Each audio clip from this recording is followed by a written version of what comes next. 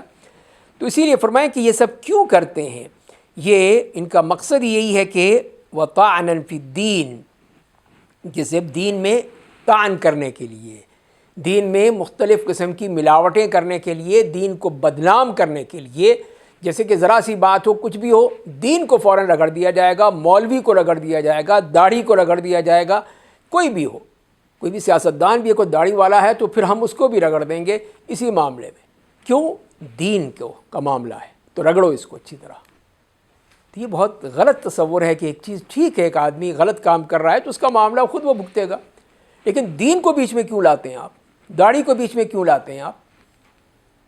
یہ ایک عجیب تصور ہے ہمارے ہاں کہ یہ دیکھو داڑھی رکھ کے یہ کام کر رہا ہے۔ بھئی آپ کو پتہ ہے کہ کیا کر رہا ہے، وہ غلط کر رہا ہے، صحیح کر رہا ہے، یہ اس کا معاملہ ہے، اللہ کے ساتھ ہے، اس کو بھگتے گا وہ، پھر اس کو ملے گا اس کی۔ لیکن آپ کو کس نے حق دیا ہے کہ آپ اس کی داڑھی کا مذاق اڑائیں، اس کے جبے قبے کا مذاق اڑائیں؟ آپ کو کس نے کہا ہے؟ تو یہی چیز ہے کہ وہ طعنا فی الدین، کہ دین میں مطعون کرنا، دین میں اس قسم کی باتیں نکال کے کہ اس کے ذریعے سے مذاق بن جائے گا۔ اب یہ مذاق بن گیا تو اب یہ ہر ایک جو ہے اس پہ اپنی زبان چلائے گا، یہودی ہو یا عیسائی ہو، جس کو بھی موقع ملے گا وہ فوراً مذاق اڑانا شروع کر دے گا۔ اور پھر بتایا کہ صحیح طریقہ کیا ہونا چاہیے تھا، وَلَوْ أَنَّهُمْ قَالُوا سَمِعْنَا وَأَطَعْنَا، اگر وہ یہ کہتے کہ ہم نے سن لیا ہے اور ہم مانیں گے، ہم اطاعت کریں گے، ہم پوری طرح اس کو سمجھیں گے، عمل کریں گے۔ اور دوسری بات وَاسْمَعْ وَانظُرْنَا، اور سنن اور پھر ہمیں مہلت دیجیے، وانظرنا، ہمیں رعایت دے دیجیے، مہلت دی دیجیے، یعنی وہ کلمہ مت کہو، یہ کہہ دو، وانظرنا کہہ دو۔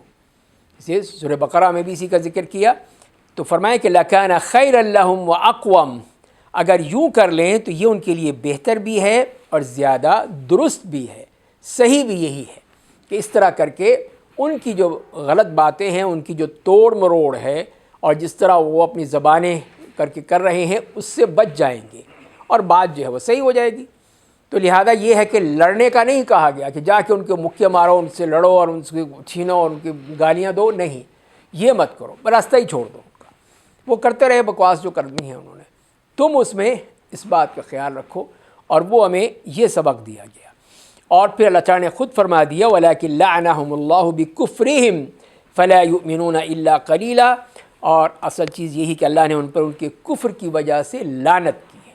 ملعون ہیں یہ لوگ، ملعون ہے یہ قوم، یہودیوں کی قوم خاص طور پہ ملعون ہے، اللہ کی رحمت سے بہت دور ہے، اللہ کی رحمت کے مستحق نہیں ہے، کسی حالت میں مستحق نہیں ہے۔ تو اسی لیے فرمایا کہ فَلَا يُؤْمِنُونَ إِلَّا قَلِيلًا، اور وہ بس ایمان نہیں لاتے مگر بہت کم۔ ایمان کی تو بات ہی نہیں وہاں پہ، ایمان کس پر ایمان لائیں گے؟ ان کا ایمان تو اپنے امریکہ پر ہے، برطانیہ پر ہے، اس پر ایمان ہے، اللہ پہ تو ایمان ہے ہی نہیں ان کا.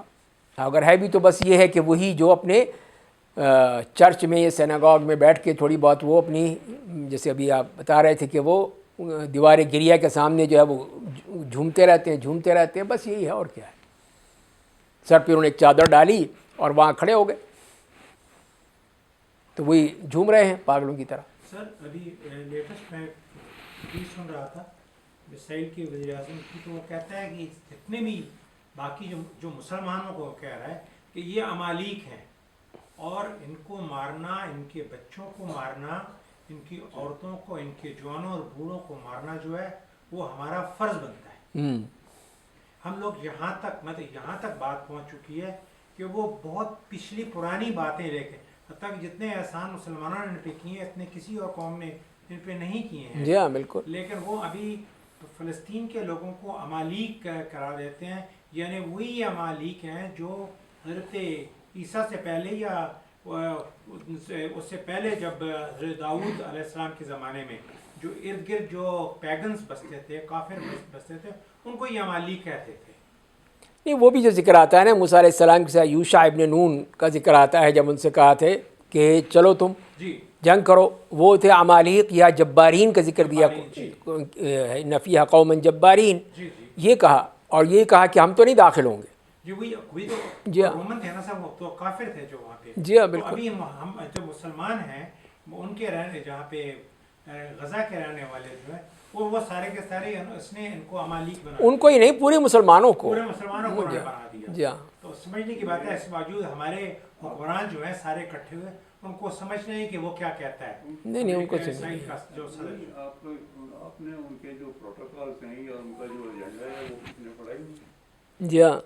وہ اس میں تو انہوں نے کلیئر کٹ کا ہے، اور وہ اپنی جو ریفرنسز ہیں وہ پیچھے دیتے ہیں. جس وقت آفٹر دی ایگزوڈس جو کہ مصر سے نکلے تھے، تو حضرت موسیٰ کے زمانے میں تو ان کی زندگی میں تو یہ فلسطین میں نہیں گئے، یہ بعد میں گئے. اور بعد میں ان کے کمانڈر تھے یوشع، جی ہاں. کہ جن کو کہ پیغمبر بھی یہ مانتے ہیں جو عیسائی ہیں. ہاں وہ رسول یوشع ابن نون. جی ہاں. تو ان کا ایک اور ان کی اپنی کتابوں میں ہے کہ یہ ملک ہم کو اللہ نے دیا ہے، اس لیے اس ملک میں کوئی دوسرا آدمی نہیں رہ سکتا. جی ہاں. یہ الفاظ ہیں ان کی کتابوں میں. تو ان کے پاس تین ہی چوائس ہیں کہ یہاں سے نکل جائیں تو بچ جائیں گے، یہاں سے نہیں نکلتے تو ان سب کو قتل کر دو. یہ تو اس وقت سے چل رہے ہیں. نہیں جی، ان کی کتابیں سب چھپی ہوئی ہیں، پروٹوکالز آف سائنس، ان کی سے 100 سال پہلے چھپی ہوئی ہیں. اس میں آپ ہم سب کو وہ گوئمز کہتے ہیں. گوئم جو ہے جانور ہوتا ہے ان کی اپنی زبان میں. اب بھی وہ کہتا ہے یہ سارے گوئمز ہیں، ان کے ساتھ جو مرضی کرو. وہ کہتے ہیں گوئم از اینیمل. ہاں یہ ہماری خدمت کے لیے پیدا ہوئے ہیں، یہ ہماری خدمت کی بالکل یہی کا ہے. اس میں صاف لکھا ہوا ہے، اس میں آپ کے کوئی رائٹس نہیں ہیں. وہ کہتا ہے یہ رائٹس وائٹس جو ہے یہ صرف یہودیوں کے آپس میں ڈیلنگ کے لیے. جب ڈیلنگ گوئم کے ساتھ ہو تو جو مرضی کرو، جیسے آپ جانوروں کے ساتھ کرتے ہو. صاف لکھا ہوا ان کے پروٹوکالز آف سائنس میں. جی ہاں. ابھی تو یہی ہے کہ اس نے نہ کوئی اس کے لیے کوئی پلان بنا ہے. ہم صرف رو لیتے ہیں کہ ہمارے ساتھ ظلم ہو رہا ہے. وہ تو ہوگا اور ہوگا ابھی. تو اصل پھر یہی ہے کہ جو ان کی چیزیں ہیں جیسے کہ ابھی ذکر کر رہے ہیں کہ وہ پھر یہی تحریف ہے، یہی تحریف معنوی ہے کہ جس کے ذریعے سے وہ یہ بتانا چاہتے ہیں، یا اپنے یہودیوں کو کم از کم باور کرانا چاہتے ہیں. ہمیں تو نہیں کر سکتے، ان کو بتانا چاہتے ہیں کہ ہم حق پر ہیں. ہم جو مار رہے ہیں ان کو، فلسطینیوں کو، یہ ہم حق پر ہیں اور ہم نے ان کو مارنا ہے. اور اپنی جو گریٹر اسرائیل جو انہوں نے بنانا ہے، جس کی سرحدیں مدینے تک ہوں گی، وہ وہاں تک کہ یہ ہم نے گول اپنا حاصل کرنا ہے. تو یہ تو ان کا ہدف ہے کہ یہاں تک پہنچنا ہے. تو وہ پھر صرف ان کو نہیں، آگے بھی پھر جائیں گے. یہ جو بیٹھ گئے تھے سارے، جو بیٹھ کے وہاں پہ انہوں نے بیٹھک کی تھی، اس کا نتیجہ نہیں نکالا. یہ بھی ان کی باری بھی آئے گی، ان کی باری بھی آئے گی ان ظالموں کی، کہ یہ بھی پھر ذلت کے ساتھ مارے جائیں گے.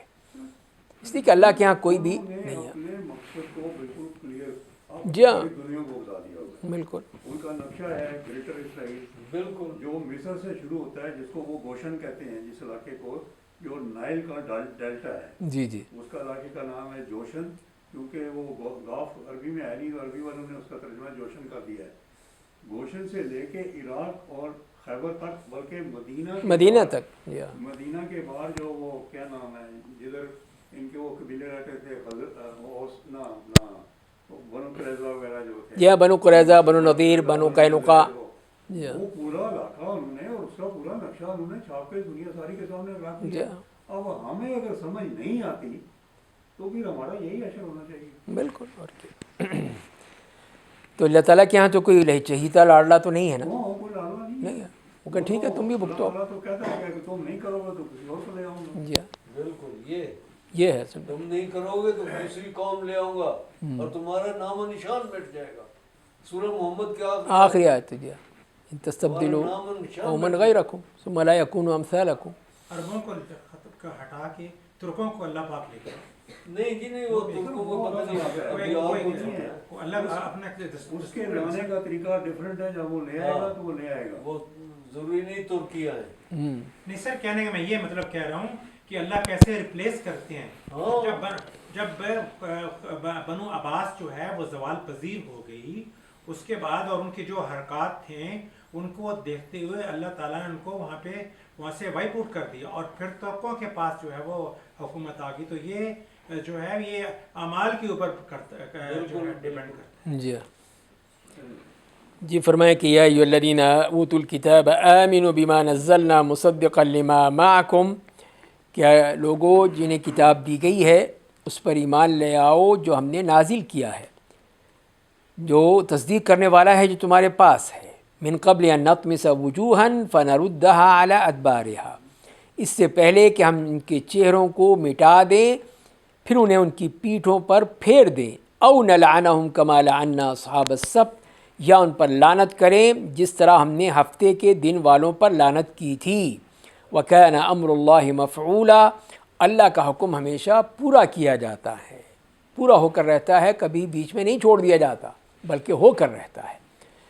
تو یہاں جو بات کی کہ یا ایھا الذین اوتوا الکتاب، کہ ہے وہ لوگوں جن کو کتاب دی گئی ہے ان کو دعوت دی گئی، آمنوا بما نزلنا، جو ہم نے اتارا کیا ہے اس پہ ایمان لے آؤ۔ یہ تمہارا جو ہے نا یہ ایمان جو تم نے کر رکھا ہے وہ ایمان قابل قبول نہیں ہے، کہ وہ تحریفات کے ساتھ بالکل ہی ہر چیز کو بدل جانے کے بعد۔ تو جو تمہارے پاس ہے بما نزلنا یعنی قرآن کریم، مصدقا لما معکم، اور جو تصدیق کرتا ہے جو تمہارے پاس ہے اس کی بھی تصدیق کرتا ہے۔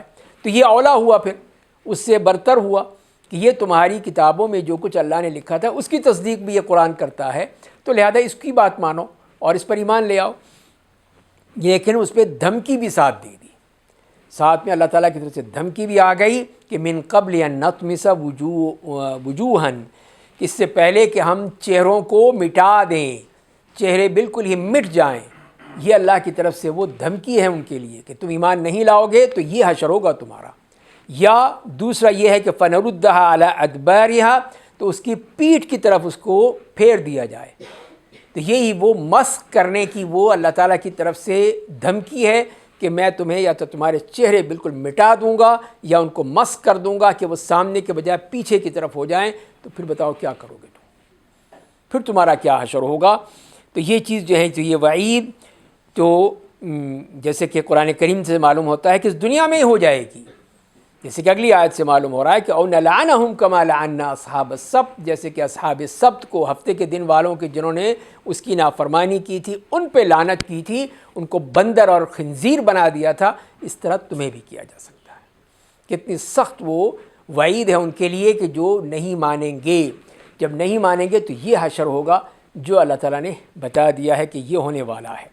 ایک تو ان کے جسمانی طور پر ان کے اوپر اس قسم کی، اور وہ جیسے کہ حدیث میں بھی آیا ہے کہ بین ید الساعۃ مسخ و قذف و خسف، کہ قیامت سے پہلے مسخ ہوگا، چہرے مسخ کر دیے جائیں گے کہ اس کی شکل ہی پتہ نہیں چلے گی کیا ہے، اور دوسری ہے خسف کہ زمین دھسا دی جائے گی، زمین میں اس طرح گڑا ہوگا سب کچھ اس کے اندر، پورا محلہ اندر چلا جائے گا، کچھ نہیں بچے گا، اور تیسری ہے وہ قذف کہ ان کے اوپر پھر پتھروں کی بارش کی جائے گی۔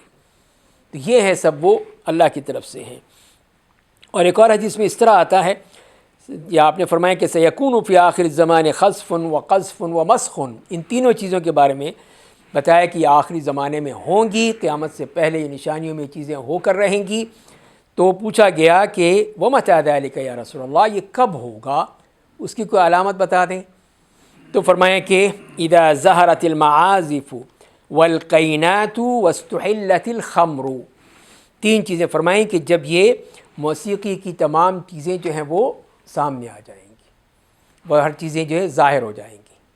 اور دوسری چیز والقینات، اور یہ گانے والیاں یہ جو ہیں وہ عام ہو جائیں گی۔ سب جگہ دیکھیں، اب سعودی عرب میں باقاعدہ بڑے بڑے فیسٹیول ہو رہے ہیں، ادھر وہ بیچارے مر رہے ہیں، یہاں فیسٹیول بنائے جا رہے ہیں کہ جس میں وہ آ رہی ہیں باہر سے، وہ مغنیات، یہی کائنات جس کا ذکر کیا ہے حدیث میں، وہ ان کو بلایا جا رہا ہے، اور وہ جو گا رہی ہیں وہ اتنا ملحدانہ ہے، بلکہ کفریہ کلمات ہیں جو کبھی برداشت نہیں کیے جاتے تھے وہاں پر، آج وہ برسر عام وہ کفریہ کلمات وہ گا رہی ہے۔ جب اس سے پوچھا بھی گیا تو اس نے کہا کہ میں نے باقاعدہ اجازت لی ہے ان سے، میں نے اپنے جتنے بھی یہ گانے تھے وہ بتا دیے کہ یہ میں گاؤں گی، تو انہوں نے کہا ٹھیک ہے۔ تو یہ تو حالت ہے پھر، تو یہ ہے وہی نشانیاں۔ اور تیسری چیز، جب کہ شراب کو جائز قرار دے دیا جائے گا کہ کوئی حرج نہیں، وہ نیوم میں یہی ہوگا، پھر شراب بھی پی جائے گی، گانے بجائے جائیں گے، سب بالکل یورپ اور امریکہ جو ہے وہ لا کے وہاں پہ نیوم میں جمع کر دیا جائے گا۔ تو یہ تباہی نہیں تو اور کیا ہے۔ تو اسی وقت پہ یہ خسف و مسخ و قذف اس وقت ہوگا کہ پھر یہ تباہی جو ہے اس کا یہ آئے گا۔ یہ تو نشانیاں ہیں جو ہمارے سامنے آ رہی ہیں، لیکن پورے مسلمان ملکوں کا یہی حال ہے، یہی حالت ہے۔ سب چیزیں جو ہیں یہ بڑے ہم بھی بڑے ٹھاٹ سے فیسٹیول منا رہے تھے۔ ایک کراچی میں فیسٹیول منایا گیا، ایک لاہور میں بنانے کی تھی، بڑی مشکل سے اس کو بند کیا گیا، ادھر اسلام آباد میں بھی فیسٹیول، تاکہ قوم جو ہے انہی میں لگی رہے، اس کو کوئی ہوش نہ آئے کہ ہم کیا ہیں، ہم انسان ہیں کہ جانور ہیں، یہ کوئی احساس نہیں ہے۔ ان کو یہی احساس ہے کہ ان کو اتنا پلاؤ اور اتنے ان کو مدہوش کر دو کہ ہر چیز سے بالکل ہی وہ بالا تر ہو جائیں اور کچھ نہ ان کو سمجھ میں آئے۔ وہ یہ چاہتے ہیں کہ یہ پوری قوم ایک ریوڑ بن جائے بھیڑوں کا، کہ ایک بھیڑیا ان کو لے کے چلا جائے اور یہ کچھ نہ کر سکے۔ تو یہ ہے وہ اصل چیز جو ہو رہی ہے ہمارے ساتھ۔ اور یہ تو اللہ تعالیٰ نے ان سے کہا تھا، ہم ان سے بھی آگے بڑھ گئے، تو اسی لیے فرمایا ہے کہ ان لوگوں کو کہ اگر تم اس سے پہلے ایمان نہیں لاؤ گے، نہیں مانو گے اس کتاب کو، تو پھر ہم تمہارے ساتھ یہ حشر کریں گے، چہرے مٹا دیں گے یا ان کو مسخ کر دیں گے، ان کی بالکل ہی ان کی جو سر ہے اس کو بالکل ہی پیچھے لے جائیں گے، اور یا ہم ان پہ ایسی لعنت بھیجیں گے جیسے اصحاب سبت پہ لعنت بھیجی تھی، کہ جب انہوں نے بات نہیں مانی اپنے نبی کی موسیٰ علیہ السلام کی، جو انہوں نے کہا تھا کہ ہفتے کے دن شکار مت کرو، لیکن انہوں نے کیا، تو لہذا پھر اللہ تعالیٰ نے ان کو بندر اور خنزیر میں مبتلا کر دیا، اور وہی یہ چیختے چلاتے بھونکتے ہوئے سب وہ مر گئے۔ وَكَانَ أَمْرُ اللَّهِ مَفْعُولًا، اور ساتھ ہی یہ کہہ دیا کہ یہ مت سمجھنا کہ یہ کہانیاں قصے ہیں، یہ مت سمجھنا، یہ ہو کر رہے گا۔ امر اللہ مفعولا، اللہ تعالیٰ جو بھی کہتا ہے وہ ہمیشہ پورا بھی کرتا ہے، وہ بات پوری ہو کر رہتی ہے، وہ صرف ہنسی مذاق نہیں ہوتے، کوئی لطیفہ نہیں ہوتا، نہ قصہ کہانی ہوتا ہے، وہ ایک حقیقت ہوتی ہے۔ اور جب اللہ نے ایک بات کہہ دی تو وہ کرنے پر قادر ہے، یہ نہیں ہے کہ اللہ تعالیٰ کیسے کرے گا، فوراً بعض لوگ کیسے ہو جائے گا، یہ کیسے ہو جائے گا، تو وہی ہے جیسے کہ آج سے اس زمانے کے لوگ جب یہ اسلام آیا تھا اور صحابہ کرام تھے، تابعین ہیں، ان سے اگر کوئی بات وہ کی جائے یا آج کے زمانے میں آ جائیں تو وہ خود حیران رہ جائیں گے یہ کیسے ہو گیا، جس کا تصور ہی نہیں کر سکتے تھے اس زمانے میں۔ آج جس زمانے میں ہم موجود ہیں، ہم جی رہے ہیں، ہم جو دیکھ رہے ہیں، تو یہ اسی طرح ہے کہ پھر وہ یہ پوچھنا کہ یہ کیسے ہو جائے گا، یہ کوئی کام نہیں، یہ کوئی ایسا مشکل کام نہیں ہے، اللہ تعالیٰ سب کچھ کر سکتا ہے۔ اسی کو فرمایا کہ وَكَانَ وَعْدُ اللَّهِ مَفْعُولًا، اللہ کا وعدہ ہے وہ ہو کر رہے گا۔ پھر اس کے ساتھ ساتھ جہاں پہ ان کا معاملہ بھی ہے اور دوسرے مشرکین کا معاملہ بھی ہے، اس میں ایک بات اللہ تعالیٰ نے دو جگہ کہی ہے، یہاں سورہ نساء میں بھی اور دوسری جگہ پہ بھی، اور اس میں یہ فرمایا گیا کہ ان اللہ لا یغفر ان یشرک بہ، کہ بے شک اللہ اس بات کو نہیں بخشے گا کہ اس کا شریک بنایا جائے، اس کے ساتھ شرک کیا جائے۔ وَيَغْفِرُ مَا دُونَ ذَلِكَ لِمَن يَشَاءُ، اور وہ بخش دے گا جو اس کے علاوہ جسے چاہے گا۔ وَمَن يُشْرِكْ بِاللَّهِ فَقَدِ افْتَرَىٰ إِثْمًا عَظِيمًا، اور جو اللہ کا شریک بنائے تو یقیناً اس نے بہت بڑا گناہ گھڑا تھا یا گناہ کیا تھا۔ تو یہاں جو ہے وہ اس کو بتا دیا کہ یہود کے بعد کہ ہر طرح سے کفر اور شرک والے جو گناہ ہیں وہ ناقابل معافی ہیں، وہ معاف نہیں ہوں گے۔ شرک جیسا گناہ معاف ہرگز نہیں ہوگا، صرف ایک ہی حالت میں کہ وہ توبہ کر لے، مرنے سے پہلے اگر توبہ کر لیتا ہے تو وہ جو فرما دیا اس میں تو مغفرت ہو سکتی ہے۔ اگر وہ توبہ کیے بغیر مر جاتا ہے تو وہ پھر اس کے لیے مغفرت نہیں ہے، پھر جو مشرک ہے۔ تو یہی چیز ہے کہ اللہ تعالیٰ اس معاملے میں یہ اللہ کی شان میں گستاخی ہے کہ اللہ جو پوری کائنات کا خالق ہے اس کے ساتھ ایک مخلوق کو بٹھا دیں آپ کہ یہ جو ہے یہ بھی مجھے دیتا ہے، یہ بھی مجھے اولاد دیتا ہے، یہ بھی مجھے پیسہ دیتا ہے، یہ غوث اعظم ہے، سب کچھ میری مدد تو یہی کرتا ہے۔ سب کتنا بڑا ظلم ہے کہ اللہ کے ساتھ آپ نے ایک اللہ کے بندے کو بٹھا دیا۔ اسی لیے اللہ تعالیٰ کی یہاں پہ یہ غیرت ہے کہ وہ کبھی برداشت نہیں کرتا کہ اس کے ساتھ شرک کیا جائے۔ اسی لیے نبی کریم صلی اللہ علیہ وسلم اس معاملے میں بہت ہی حساس تھے۔ وہ یہاں تک ایک شخص نے جب یہ کہا دیا کہ ما شاء اللہ وشئت، جو اللہ چاہے اور جو آپ چاہیں، تو آپ ناراض ہو گئے۔ آپ نے کہا کہ نہیں، ما شاء اللہ وحدہ، بس یہ کہو کہ جو اللہ چاہے بس۔ اجعلتنی للہ ندا، کہ تم نے مجھے اللہ کے ساتھ شریک بنا دیا۔ زبانی بات ہوئی ہے صرف، اس پہ بھی آپ نے اتنا سخت اس پہ نوٹس لیا کہ یہ مت کہنا کبھی بھی، یوں کہو کہ جو اللہ چاہے بس۔ یہ ہے وہ چیز جو شرک کے بارے میں کہ اس کی تو بالکل ہی جڑ ہی اکھیڑ دی اسلام نے، قرآن نے، دین نے، کہ یہ کہیں کسی صورت بھی قبول نہیں ہے، کسی بھی صورت میں۔ اب کوئی جا کے ان کی جو آستانے ہیں وہاں پہ جا کے اپنے گھٹنے ٹیکے یا اپنی پریشانی وہاں پہ لگائے، اس سے بڑھ کر مشرک کون ہوگا پھر وہ؟ تو یہ جو شرک کی کیفیت ہے، لوگ جا جا کے ان کے مزاروں پہ اور ان کی ساری جو بارگاہیں کہہ لیجئے یا ان کی جو بھی خانقاہیں کہہ لیجئے، وہاں پہ جا کے اپنے وہ ایڑیاں بھی رگڑتے ہیں، گھٹنے بھی ٹیکتے ہیں اور پھر اپنی پیشانی بھی رگڑتے ہیں۔ تو یہ تو شرک ہے۔ تو یہ سجدہ صرف اللہ کے لیے ہے، کسی کے لیے نہیں، کسی انسان کے لیے نہیں۔ اسی لیے آپ نے فرمایا اگر میں کہتا، کسی کو سجدہ کرنے کا حکم دیتا تو بیوی کو حکم دیتا کہ اپنے شوہر کو سجدہ کرے، لیکن جب کسی مخلوق کے لیے سجدہ ہے ہی نہیں، کوئی بھی مخلوق ہو، تو پھر بات ہی ختم ہو گئی۔ تو سجدہ صرف اللہ کے لیے ہے، کسی قبر کے لیے، کسی مزار کے لیے، کسی دربار کے لیے، کسی پیر کے لیے، زندہ ہو مردہ ہو، کوئی نہیں، کوئی سجدہ نہیں ہے۔ تو یہی تو شرک ہے، اس سے بڑھ کر شرک کیا ہوگا پھر؟ تو وہی فرما دیا کہ ان اللہ لا یغفر ان یشرک بہ، وہ پھر اس شرک کو کبھی معاف نہیں کرتا ہے۔ اگر توبہ کر لے، تائب ہے تو ٹھیک ہے، پھر معاف ہو جائے گا۔ اور باقی گناہوں کے بارے میں کہہ دیا وَيَغْفِرُ مَا دُونَ ذَلِكَ لِمَن يَشَاءُ، باقی جتنے گناہ ہیں، صغیرہ ہیں، کبیرہ ہیں، وہ سب معاف کرنے کو تیار ہے، سب معاف کر دیتا ہے۔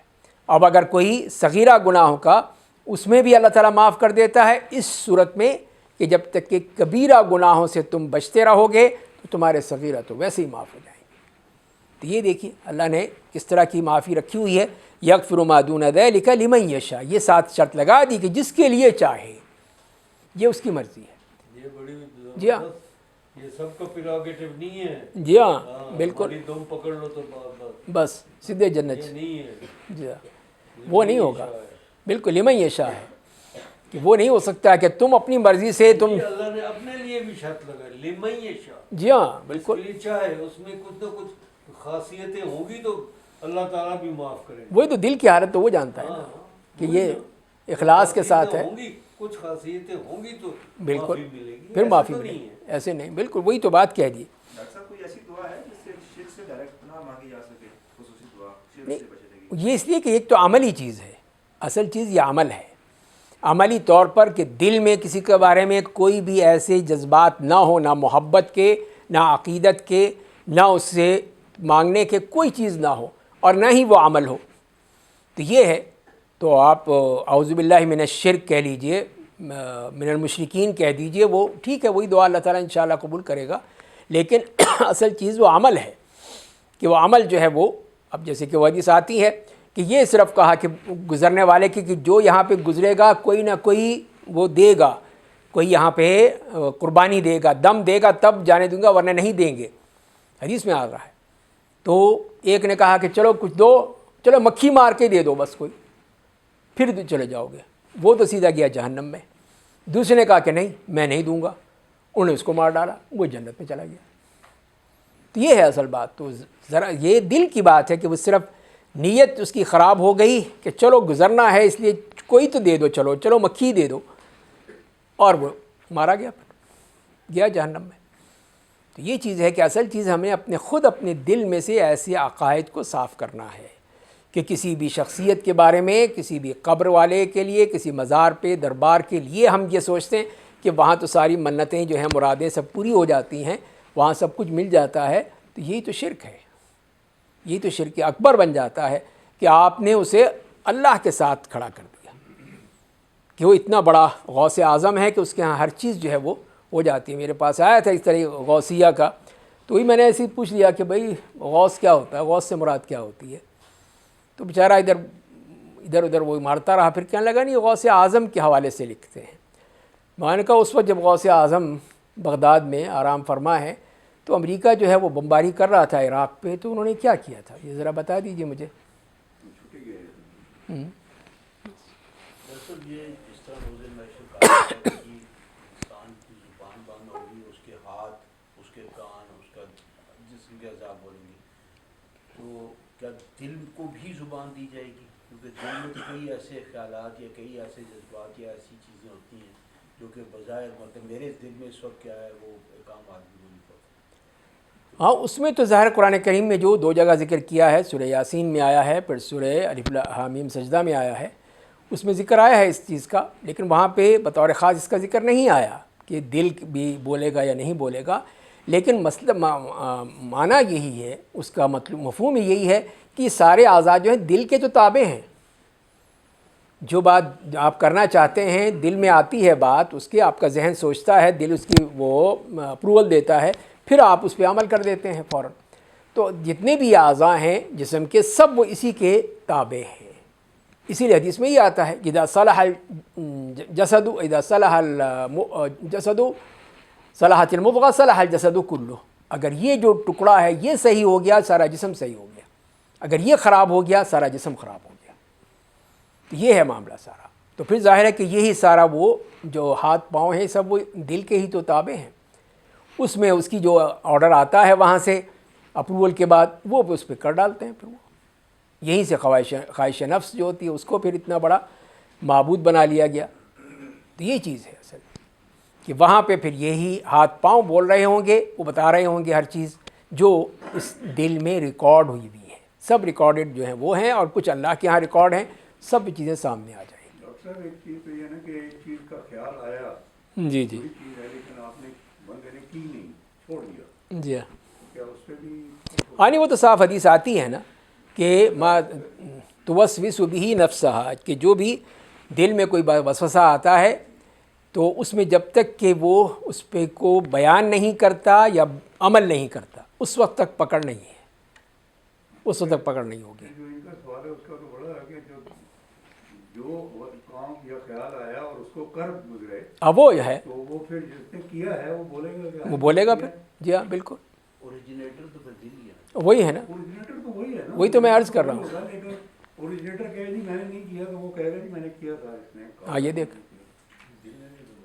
وہی انکار کرے گا تو کوئی فائدہ نہیں، وہاں پہ جو ہے وہ دیکھیے اس فلمیں پیش کر دی جائیں گی، جی ہاں بالکل، وہ ویڈیو آپ تو بنائی ہیں، ریکارڈ وہ ہے، جی آپ تو کیمرے خود ہی لگا رکھے ہیں آپ نے، کچھ کریں گے نا، قرآن میں ہی آتا ہے کچھ لوگ انکار کریں گے، نہیں جی ہاں ایسی بات نہیں۔ بالکل اسی چیز سے میرے دماغ میں آتے ہیں، سورہ بقرہ میں نا سب آپ کو جو چھوٹی چھوٹی چیزیں ان کے بھی اللہ تعالیٰ حساب لے گا، تو اس میں یہ ہے کہ دل میں جو خیال آیا میں نے کیا نہیں ہے، لیکن ایک میرا ذہن آیا کہ یار یہاں سے میں یہ چیز کر لوں یہ کروں، نہیں کیا میں چھوٹ گیا، لیکن وہ دل میں خیال آیا کرنا چاہتا تھا کر ہی نہیں پایا، ہاتھوں نے یا ساتھ بیٹھے تھے انہوں نے پکڑ لیا کہ یہ نہیں کام کرنا تھا، اس طریقے سے سر اگر اس کی بھی تو پکڑ ہوگی۔ نہیں وہ تو یہی ہے نا کہ وہ آیت جس کا اشارہ کر رہے ہیں آخری رکوع میں سورہ بقرہ کے، اس میں یہ آتا ہے نا کہ وہاں تو پھر اللہ تعالیٰ نے اس کی وضاحت کر دی نا کہ ربنا لا تؤاخذنا ان نسینا او اخطانا، بس بات ہی ختم ہو گئی. تو اسی لیے پھر اس میں پھر ہماری پکڑ نہیں ہوگی، اس میں پکڑ نہیں ہوگی. پکڑ اسی وقت ہوگی جس کا آپ عملی طور پر کریں، زبان سے اظہار کر دیں. مینیفیسٹیشن جب تک نہ ہو. جی ہاں، تو پھر وہ پکڑے گئے. ڈاکٹر صاحب جو سورہ کاف کی ایک آیت ہے کہ جو سب سے زیادہ گھاٹے والے جو ہیں وہ کون ہیں؟ جی جی جو یہ سمجھتے رہے ہیں کہ یہ ہم نے دنیا میں بہت اچھا اس میں سنا کا عمل لفظ ہے. وہ تو سوچ کے ہی بات ہوتی ہے نا، پہلے ذہن میں آتا ہے کہ ایک چیز میں کروں یا نہ کروں. جی ہاں بالکل یہی ہے، لیکن وہ تو یہ بتایا جا رہا ہے کہ یہ ایک وسوسہ ہوگا کہ لیکن اس کے بعد اگر اس نے کر ڈالا تو پھر تو لکھا گیا، نہیں کیا صرف نہیں لکھا گیا. بالکل یہ ہے اصل بات ہے، اصل بات عمل پہ آ جائے. عمل پہ آ جاتی ہیں. جی آمنو عامل الصالحات جی ہاں، بڑی کلیئر اللہ تعالیٰ نے کہہ دیا. وہ تو جہاں وہ تو عمل تو ہے ہی نا، لیکن وہ تو بات کر رہے ہیں نا اس بات کی کہ جو ہمارے دل میں ایک خیالات پیدا ہوتے ہیں. جی ہاں، اور خیالات کی مینیفیسٹیشن جب پریکٹیکلی ہم کریں گے تبھی جی ہاں، اللہ سزا دیں گے. تبھی سزا ملے گی. لیکن اللہ کی مہربانی دیکھیں کہ جو اچھا نیک کام کرنے کا خیال آتا ہے اور ہم کر نہیں پاتے، اللہ اس پہ بھی اپنے بندوں کو نوازتا اجر دے دیتے ہیں. جی ہاں بالکل. تو فرمایا یہاں پہ وَمَن یُشْرِک بِاللَّهِ فَقَدِ افْتَرَىٰ اِثْمًا عَظِیمًا، اور جس نے بھی اللہ کے ساتھ شرک کیا اس نے بہت بڑا گناہ گھڑ لیا ہے. افطرا ہے یہ، یعنی اس لیے کہ حقیقت نہیں ہے، آپ نے خود ہی یہ سمجھ لیا کہ یہ مجھے اصل جگہ یہاں ہے، یہاں پہ میں دھاگے باندھ دوں، یہاں پہ میں کچھ چڑھاوے چڑھا دوں، یہاں پہ میں کچھ پیسے دے دوں، یہ کر دوں وہ کر دوں تو میرا کام بن جائے گا.